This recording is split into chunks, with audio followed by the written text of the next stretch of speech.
నా పేరు Ramesh, Vizag city circle ఇన్స్పెక్టర్ని. ఎప్పుడు క్రైమ్ రిపోర్టర్స్తో కానీ సినిమా రిపోర్టర్స్తో ఇంటరాక్ట్ అయింది లేదు.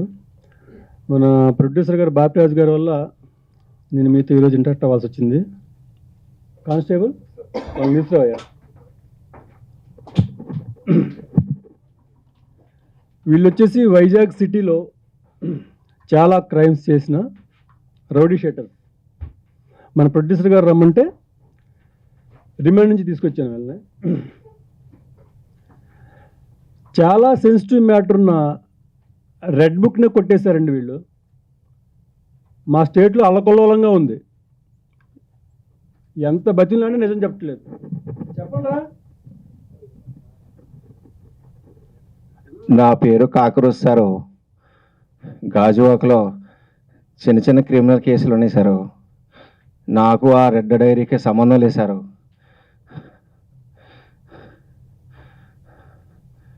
నేను సీనన్ దగ్గర ఉంటాను. మా రేటు తెలియదు సారు. నన్ను ఒగ్గేసేయండి సారు. నా పేరు సీన్ సార్.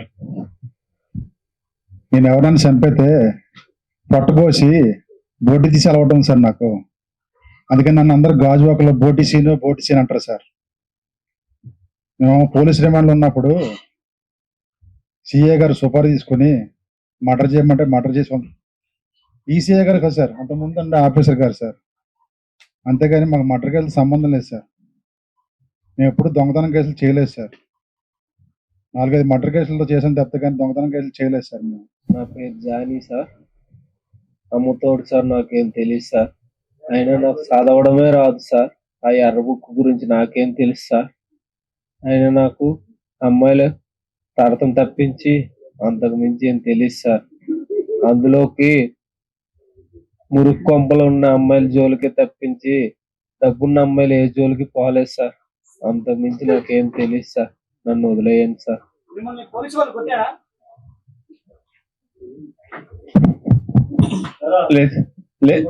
లేదు సార్, లేదు లేదు. మేము వచ్చే దారిలో బస్సు దిగుతుంటే పడిపోయాం సారు. ఇలాంటి పురుగులతో సమాజం నిండిపోయింది. 100 కోట్లు దోచుకొని బెంజ్ కార్లో తిరిగే వాళ్ళు మేమేం చేయలేకపోతున్నాం. కనీసం ఇలాంటి రౌడీ షీటర్లనైనా చిల్లర దొంగలనైనా 100 రూపాయలకు ఒళ్ళు అమ్ముకునే చీప్ మెంటాలిటీ ఉన్న వాళ్ళనైనా కానీ సరే ఏదో ఒకటి చేయాలి కదా. అందుకే ఇలాంటి పురుగుల్ని ప్రజలు వదలొద్దు. ఈ విషయం చెప్పడానికే నేను ఇక్కడికి వచ్చాను.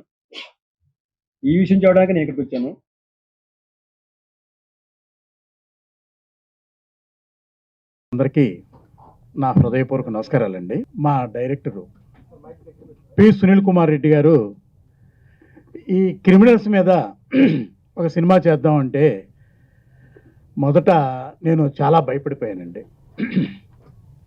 కానీ వాళ్ళ యథార్థ గాథ స్క్రీన్ మీద చూసిన తర్వాత నేను ఒక కొత్త లోకంలో అద్భుతంగా అనిపించిందండి. చిన్న చిన్న ప్రాబ్లమ్స్ ఉన్నప్పుడు ఈ పరిస్థితుల్ని నేను చిన్నగా ఎదుర్కోవడం జరిగింది. అలాగే ఈ విషయంలో, ఈ సినిమా విషయంలో ఒక పెద్ద ప్రాబ్లం ఫేస్ చేయడం జరిగింది. కానీ చిన్న చిన్న కత్తిపోట్లతో సెన్సార్ కార్యక్రమాలు పూర్తి చేసుకుని ఈ సినిమా మార్చి 6వ తారీఖున ప్రేక్షకుల ముందుకు తీసుకురావడం జరుగుతుంది. ఈ సినిమాలో డైరెక్టర్ గారు చెప్పిన దానికంటే చాలా గొప్పగా చేయడం జరిగింది. కొత్త సినిమాలు చూసి విసిగి చెందిన ప్రేక్షక దేవుళ్ళకి ఈ సినిమా డెఫినెట్గా ఒక కనువిందు చేస్తుందని నేను అనుకుంటున్నాను. అలాగే ఈ సినిమా విషయంలో నాకు సహకరించినటువంటి పోలీసు వారికి, ఈ క్రిమినల్స్కి కూడా నేను జీవితాంతం రుణపడి ఉంటానని తెలియజేస్తూ డైరెక్టర్ గారిని ఫర్దర్గా మాట్లాడవలసిందిగా కోరుకుంటున్నాను. Thank you. నేను ఒక జర్నలిస్ట్గా నా కెరియర్ స్టార్ట్ చేశాను. సో నా చుట్టూ ఉండే ప్రపంచాన్ని చూస్తూ దాన్ని ప్రజలకు చూపించాలి అన్న ఒక ఆరాటంతో చేసే ఈ సినిమా ప్రయాణంలో ఈ కాక్రోచ్ అనే సినిమాని తీయాలి అని నేను అనుకున్న తర్వాత పోలీస్ డిపార్ట్మెంట్ను కూడా నేను అడగటం, ఎన్నో కేస్ స్టడీస్ తీసుకున్నాను. చాలా జరిగిన యథార్థ సంఘటనలు తీసుకొని, ఎస్పెషల్లీ గాజువాక పరిసర ప్రాంతాల్లో జరిగిన ఈ కేసెస్, వీళ్ళందరికీ సంబంధించిన స్టోరీస్ని తీసుకొని వాళ్ళందరి అనుమతితో నేను ఈ సినిమాని ప్లాన్ చేశానండి. ఎందుకంటే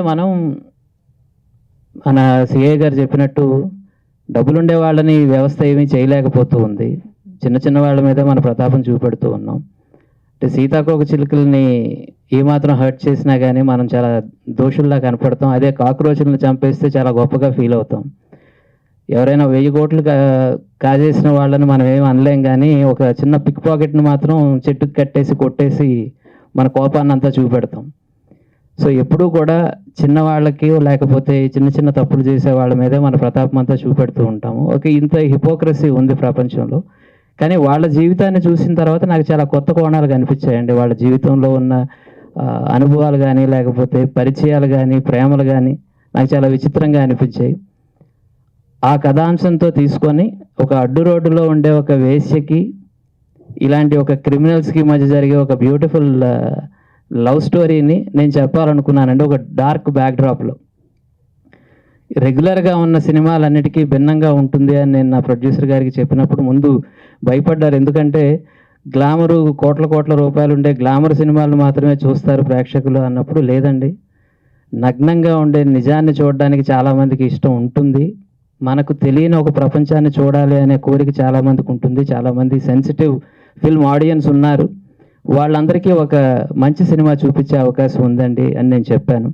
ఈ సినిమా తీసిన తర్వాత చాలా డార్క్గా తీయడం జరిగింది, చాలా ఓపెన్గా బోల్డ్గానే తీయడం జరిగింది యాజ్ ఎ జర్నలిస్ట్. ఎందుకంటే నేను చూసిన సమాజాన్ని ఉన్నట్టు చూపించాలి అనే ఒక ప్రయత్నంలో డెఫినెట్గా నేను బోల్డ్గానే తీశాను. సో సెన్సార్ వాళ్ళు జెన్యూన్గానే, చాలా న్యాయబద్ధంగానే సర్టిఫికేట్ ఇచ్చారు. నేను కూడా అదే అనుకున్నాను. ఇది చిన్నపిల్లలు కానీ, సున్నిత మనస్కులు కానీ చూడకుండా ఉంటేనే మంచిదే అనిపించింది. ఎవరైతే సమాజంలో ఉండే నగ్నత్వాన్ని చూడడానికి సిద్ధపడతారో, ఎవరైతే మన చుట్టూ ఉండే లోపాలను కూడా అర్థం చేసుకోవడానికి ప్రయత్నం చేస్తారో వాళ్ళందరికీ ఈ సినిమా నచ్చుతుందని, వాళ్ళకి తెలియని ఒక పాతాళ లోకాన్ని చూపించడం కోసం నేను చేసిన ఈ ప్రయత్నం జనంకి రీచ్ అవుతుందని అయితే మనస్ఫూర్తిగా నమ్ముతున్నానండి. స్క్రీన్ మీద ఒక డార్క్ సబ్జెక్ట్ని డీసెంట్గానే వితిన్ మై లిమిట్స్ నేను తీయడానికి ప్రయత్నం చేశాను. కొంతమంది దీనికి వల్గర్ అనే కామెంట్ చేశారు. మేబీ నిజం నగ్నంగానే ఉంటుంది. కొంతమంది వైలెంట్గా ఉంది ఫిల్ము అన్నారు. అవును, జీవితం చాలా వైలెంట్గా ఉంటుంది, చాలా బ్రూటల్గా ఉంటుంది. ఆ రియాలిటీస్ అన్నీ నేను చూపించాలనుకున్నాను. ఈ ప్రయత్నంలో నాకు సహకరించిన పోలీస్ డిపార్ట్మెంట్కి, అలాగే తన కథలని తను మనస్ఫూర్తిగా పంచుకున్న క్రిమినల్స్ కూడా నేను థ్యాంక్స్ చెప్తున్నాను. నాకు తెలియని ఒక ప్రపంచాన్ని నాకు వాళ్ళు చూపించారు. వాళ్ళ జీవితాన్ని నేను మీ అందరికీ చూపించడం కోసం నా ప్రొడ్యూసర్ గారి సహకారంతో, నా టెక్నీషియన్స్తో నేను ప్రయత్నం చేశాను. ఈ సినిమా మార్చి 6వ తేదీ రిలీజ్ అవుతుందండి. ఇది మీ అందరికీ నచ్చుతుందని నేను నమ్ముతున్నాను. గాజు గ్లాసుల నుంచి చూస్తూ పాప్కార్న్లు తింటూ చూసే వాళ్ళకి బహుశా ఇది రుచించకపోవచ్చు. నేను చెప్తున్నాను, ఆ విషయం నేను మనస్ఫూర్తిగానే చెప్తున్నాను. మీరు కేవలం ఎంటర్టైన్మెంట్ కోసమే చూడాలి అనుకుంటే బహుశా మీకు రిపల్సివ్గా అనిపించవచ్చు. But this is the truth. I wanted to discuss the truth. గట్టర్లో ఉండే ఒక స్టోరీని, అందులో ఉండే ఒక పరిమళించే ప్రేమను కూడా నేను చూపించాలనుకున్నాను. It's an interesting cinema. That's what I felt. And being a journalist, I'm assuring that it's going to be a wonderful statement, a documentary type of emotion in that. But ఒక అద్భుతమైన ఒక లవ్ స్టోరీని, ఒక dark స్టోరీని చెప్పడానికి నేను ప్రయత్నం చేశాను. ఈ సినిమాని మీరు అందరూ ఆదరించి, ఈ సినిమాలో నటించిన ప్రతి నటీనటుడికి, టెక్నీషియన్కి కూడా మీరు అప్రిసియేషన్ తెలియజేస్తారని, ఈ సినిమాని విజయవంతం చేసే దీంట్లో మీరు అందరూ సహకరిస్తారని మనస్ఫూర్తిగా కోరుకుంటూ